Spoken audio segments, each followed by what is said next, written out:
लाजपुर नाम का एक देही इलाका था जहाँ राकेश नाम का एक ऑमलेट बेचने वाला रहता था। राकेश अपने ठेले पर ऑमलेट और उबले हुए अंडे फरोख्त करता। राकेश के अंडे की नक्काशी देखकर लोग उसे अंडा कहकर बुलाते थे। अंडा भैया, जरा 2 अंडे उबले हुए और 2 अंडों का ऑमलेट लगा देना। धर्मपाल भाई, बस अभी 2 मिनट में लगाता हूँ। ये बताओ, तुम्हारी बहू की तबीयत अब कैसी है? बुखार उतर गया कि नहीं? हाँ, पिछले कुछ दिनों से अभी आराम तो है। मुझे तो ये भी नहीं मालूम कि वो बीमार है या बीमार होने का नाटक कर रही है। इन बीवियों का कोई भरोसा नहीं अंडा भैया। राकेश के मिलनसार रवैये की वजह से लोग उसके पास आकर अंडा नौश फरमाते। राकेश जाड़े के दिनों में भी अच्छी कमाई कर लेता। शब को घर लौटने से पहले वो अपनी बीवी के लिए एक खास ऑमलेट जरूर बनाता था। नंदिनी, ये लो, सबसे आखिर में बनाया गया प्यार से तुम्हारे लिए ऑमलेट है। ज़ही नसीब अंडा जी। अब कम से कम तुम तो मेरे नाम का मजाक मत बनाओ। ज्यादा अमीर ना होने की वजह से राकेश बेहद खुशहाल जिंदगी बसर करता था। राकेश के पड़ोस में एक पंकज नाम का चाट बेचने वाला रहता था। पंकज बहुत आलसी था। किसी दिन चाट का ठेला लगा लेता तो किसी दिन पड़े पड़े सोता रहता। उसकी बीवी उसे लात मार मार कर जगाती थी। अरे ओ वाजिद अली शाह की औलाद, उठ जाओ, आज घर में खाने को कुछ नहीं है।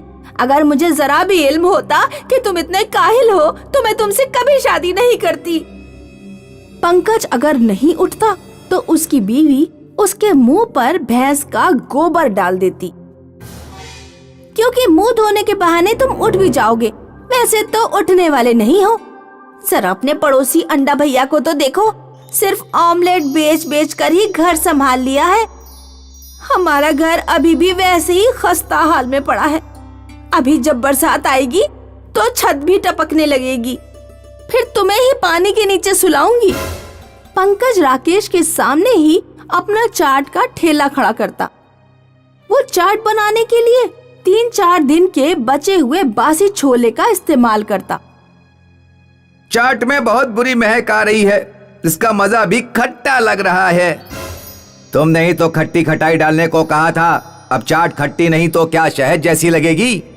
मैं नहीं खा रहा इस चाट को। इससे अच्छा है कि अंडा भैया की ऑमलेट खा लेता हूँ।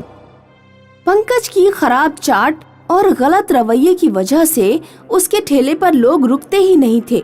उसका ठेला छोड़कर लोग राकेश का अंडा ऑमलेट खाने चले जाते। एक शब जब पंकज अपने घर पहुंचा तो उसकी बीवी बोली, आज कुछ पैसे कमाए या नहीं? मुझे पैसे दो, सब्जी लेकर आनी है। इतनी शब बीत गई, अभी तक तुमने खाना ही नहीं बनाया। मेरे लौटने का इंतजार कर रही हो? जब सब्जी नहीं थी तो खाना किस चीज से बनाती? पैसे दो। मेरे पास पैसे नहीं हैं। पंकज की बीवी उसे गुस्से में छोड़कर चली जाती है। ये सब उस अंडे वाले की वजह से ही हो रहा है। वो अगर मेरा पड़ोसी ना होता और मेरे सामने वो अपना ठेला ना लगाता तो खरीदार मजबूरी में मेरी चाट खाते, चाहे मैं कितना भी पुराना माल इस्तेमाल करता। अंडे के धंधे का कचूमर निकल पड़ेगा। एक शब जब राकेश और उसकी बीवी शादी में गए हुए थे तो पंकज उनके घर में घुस गया। उसने राकेश के घर में रखे हुए सैकड़ों अंडे की ट्रे ठेले पर रखी और पूरा ठेला पहाड़ी पर ले जाकर सीधे खाई में फेंक दिया। राकेश अगले दिन जब शादी से लौटा तो उसने देखा कि सारा माल और ठेला गायब है। राकेश और उसकी पत्नी ने सोचा कि उनके घर डाका पड़ गया है। वो दोनों बेचारे पूरा दिन दरवाजे के किनारे बैठकर अश्क बहाते रहे। सुनिए जी, इस तरह हाथ पर हाथ रखकर बैठ के कुछ नहीं होने वाला। चलिए चलकर ठेला ढूंढते हैं, क्या पता कहीं कोई सुराग या निशानी मिल जाए। दोनों लोग माल और ठेले की तलाश में इधर उधर भटकने लगे। शब होने पर भी वो देही में भटकते रहे, लेकिन उन्हें कुछ नहीं मिला। आखिरकार जब वो मायूस होकर घर लौट रहे थे तो उन्हें जंगल से ऐसी आवाजें आईं जैसे कोई बड़ा पत्थर गिर गया हो। दोनों जंगल में गए तो उन्होंने देखा कि एक तवील सा अंडा जमीन पर गिरा है। इतना बड़ा अंडा तो मैंने आज तक नहीं देखा। इसको देखकर तो लगता है कि ये किसी बहुत बड़ी मुर्गी ने दिया है। राकेश ने एक बड़ी सी ट्रॉली का इंतजाम किया और अंडे को अपने घर ले आया। अंडा तो हम घर ले आए, लेकिन इतने बड़े अंडे का इस्तेमाल किया होगा। अगर इसे तोड़ा गया तो इसका सारा तरल बाहर निकल आएगा। इसे पूरा तोड़ना तो बेवकूफी होगी। राकेश सीढ़ी से अंडे के ऊपर चढ़ा और उसने छेनी और हथौड़े से अंडे में एक छोटा सा छेद किया। अंडे में छेद होते ही उसका तरल फव्वारे की तरह बाहर आने लगा। राकेश ने अंडे पर एक पाइप और टंकी लगा दी। पाइप और टंकी की वजह से अंडे का तरल जरूरत के मुताबिक ही निकाला जाता। राकेश ने दोबारा अपना कारोबार शुरू किया। दूर दूर से देही के लोग इतने बड़े अंडे का ऑमलेट खाने के लिए आने लगे। राकेश का मुनाफा पहले से भी दोगुना हो गया। लोग अंडा खाने नहीं बल्कि देखने भी आते थे। उधर पंकज राकेश की बढ़ती कमाई देखकर जलकर खाक हो जाता। बड़ा अंडा, इसे भी मैं गड्ढे में फेंक दूंगा। राकेश और उसकी बीवी सुबह 5 बजे ही उठ जाते थे। एक दिन पंकज उनके घर सुबह सुबह पहुंच गया। उसने राकेश और उसकी बीवी पर बेहोश करने वाला इत्र डाल दिया। राकेश और उसकी बीवी बेहोश होकर गिर गए। फिर पंकज ट्रैक्टर और ट्रॉली से अजीम अंडे को पहाड़ी पर ले गया। इतने बड़े अंडे को खाई में फेंकने से पहले कुल्हाड़ी से फोड़ कर देखूंगा। इसे फोड़ने में बहुत मजा आएगा। पंकज ने जोर से अंडे में कुल्हाड़ी मारी। अंडे से पानी की इतनी तेज रफ्तार निकली कि पंकज के पांव जमीन पर टिक ही नहीं पाए और वो खाई में गिरकर मर गया। बहुत दूर दराज की बात है। एक कस्बे में डेजी और अप्रैल नाम की अपनी बीमार माँ के साथ 2 बहनें रहती थी। अप्रैल, मैं दूध दूह रही हूँ, तू जरा माँ को दवा दे दे और थर्मामीटर से उनका बुखार भी चेक कर ले। अप्रैल डेजी से छोटी थी। अप्रैल को ये कतई बर्दाश्त नहीं था कि उसकी बड़ी बहन उसे हुक्म दे। डेजी मुझसे बड़ी है, इसलिए ज्यादा अम्मा बनती है। हर काम के लिए मुझे हुक्म देती है और खुद दूध दूहने के बहाने आंगन में बैठकर लड़कों को देखा करती है। अब ये इतनी सारी दवाइयाँ हैं, मालूम नहीं कौन सी दवाई देनी है। क्या मुझे डेजी से पूछना चाहिए? नहीं, उस बेकार इंसान से पूछने का कोई मतलब नहीं।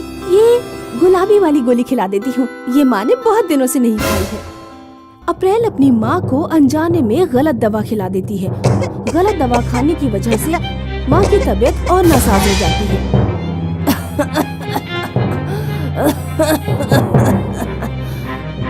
अप्रैल घबरा जाती है। डेजी जल्दी अंदर आओ, पता नहीं माँ को क्या हो गया है। क्या हुआ? मैंने माँ को ये दवा खिलाई थी, फिर पता नहीं माँ को क्या हो गया। अरे अरे, तुमने ये क्या किया? माँ को गलत दवा खिला दी है तुमने। मैंने जानबूझ के नहीं किया है। रो मत मेरी बच्चियों, शायद मेरी किस्मत में आज का दिन ही आखिरी दिन है।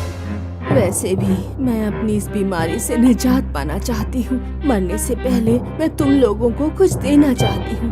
माँ डेजी और अप्रैल को एक संदूक निकाल कर देती है और मर जाती है।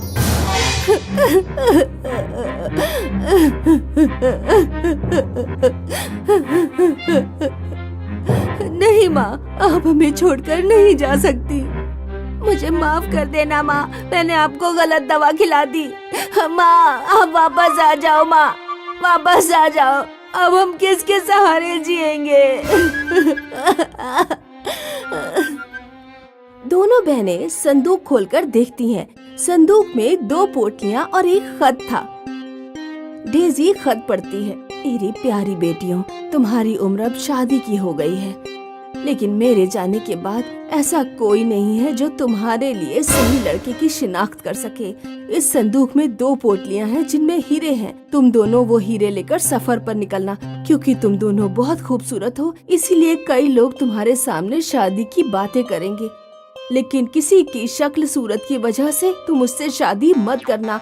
शादी उसी से करना जो तुम्हें 1 हीरे के बदले 4 हीरे ला करके दे।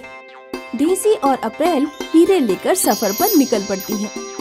जब वो सफर पे कुछ दूर पहुंची तो एक लड़का डेजी के करीब आकर बोला, हे खूबसूरत लड़की, मेरा नाम सुंदर है, क्या तुम मुझसे निकाह करोगी? डेजी अपनी पोटली से एक हीरा निकाल कर देती है और कहती है, अगर तुम इस हीरे के दमखम पर 4 और हीरे लेकर इस पते पर लौट आए तो मैं तुमसे शादी के लिए तैयार हो जाऊंगी। ठीक है, मैं पूरी कोशिश करूँगा। वो कुछ दूर सफर पर और चलते हैं तो एक घुड़सवार अप्रैल के पास आता है। ए हुस्न की मलिका, तुम्हारी खूबसूरती ने मुझे दिलनशी कर दिया है, क्या तुम मुझसे निकाह करोगी? हाँ, कर सकती हूँ, मगर एक शर्त है, मैं तुम्हें एक हीरा दूंगी। इसके बदले में तुम्हें 4 हीरे ला करके देने होंगे। जब 4 हीरे हो जाएंगे तो ये मेरे घर का पता है, यहाँ पर आ जाना। अप्रैल और डेजी की पोटली में 4 हीरे थे। वो सफर में आगे बढ़ते गए और शादी की दावत देने वाले लड़कों को अपनी पोटलियों में से एक हीरा तकसीम करते गए। जब उनकी पोटली के सारे हीरे खत्म हो गए तो वो दोनों घर लौट आए। तीसरे नंबर पर जो लड़का मिला था ना, वो बहुत ही खूबसूरत था। अच्छा होता कि मैंने उसी से शादी के लिए हामी भर दी होती। ये हीरो के चक्कर में हम किस मुसीबत में मुब्तला हो गए। सब्र करो अप्रैल, सब्र करो। हमें अपनी माँ पर एतबार करना चाहिए। उन्होंने जो भी किया है हमारे हक के लिए बेहतर ही होगा। 6 महीने गुजर जाते हैं, लेकिन डेजी और अप्रैल के पास कोई भी लड़का लौटकर नहीं आता। ऐसे हम कब तक मुंतजिर रहेंगे? इस तरह तो हमारी शादी की उम्र ही निकल जाएगी।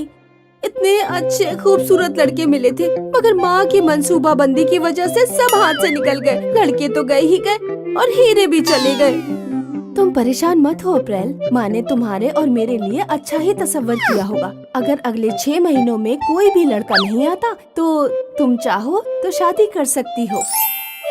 कुछ दिनों बाद पीटर नाम का एक लड़का लौट आया जिसने डेजी को पसंद किया था। मैंने 1 हीरे के दम पर 4 हीरे की कमाई कर ली है। डेजी की शादी हो जाती है।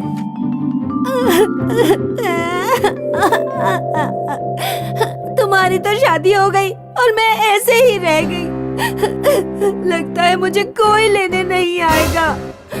आएगा अप्रैल, थोड़ा सा सब्र करो। माँ, तुम आसमान से देख रही हो ना, क्या खुदा इतना ही सख्त दिल है? मैंने जिन लड़कों को हीरे दिए थे उनमें से कोई भी लौट कर नहीं आया। आखिरकार एक दिन जॉन नाम का एक लड़का आता है जिसने अप्रैल को पसंद किया था। तुम्हारे दिए एक हीरे को बेचकर मुझे जो पैसे मिले मैंने उन्हें अलग अलग काम के लिए निवेश किया और इतना पैसा कमाया कि आज मैं 4 नहीं बल्कि 10 हीरे लेकर वापस लौटा हूँ। मुझे लगता है कि तुम दोनों की माँ बहुत ही अक्लमंद रही होंगी, वो मुमताज की कुव्वत को जानती होंगी। इस तरह अप्रैल की भी शादी हो जाती है। देखा मेरी प्यारी छोटी बहन, माँ की अक्लमंदी की वजह से आज हमें इतने होशियार शौहर मिले हैं और हमारे हीरे भी वापस मिल गए। ठीक कहा, आज मुझे एहसास हुआ कि सब्र का फल बहुत मीठा होता है।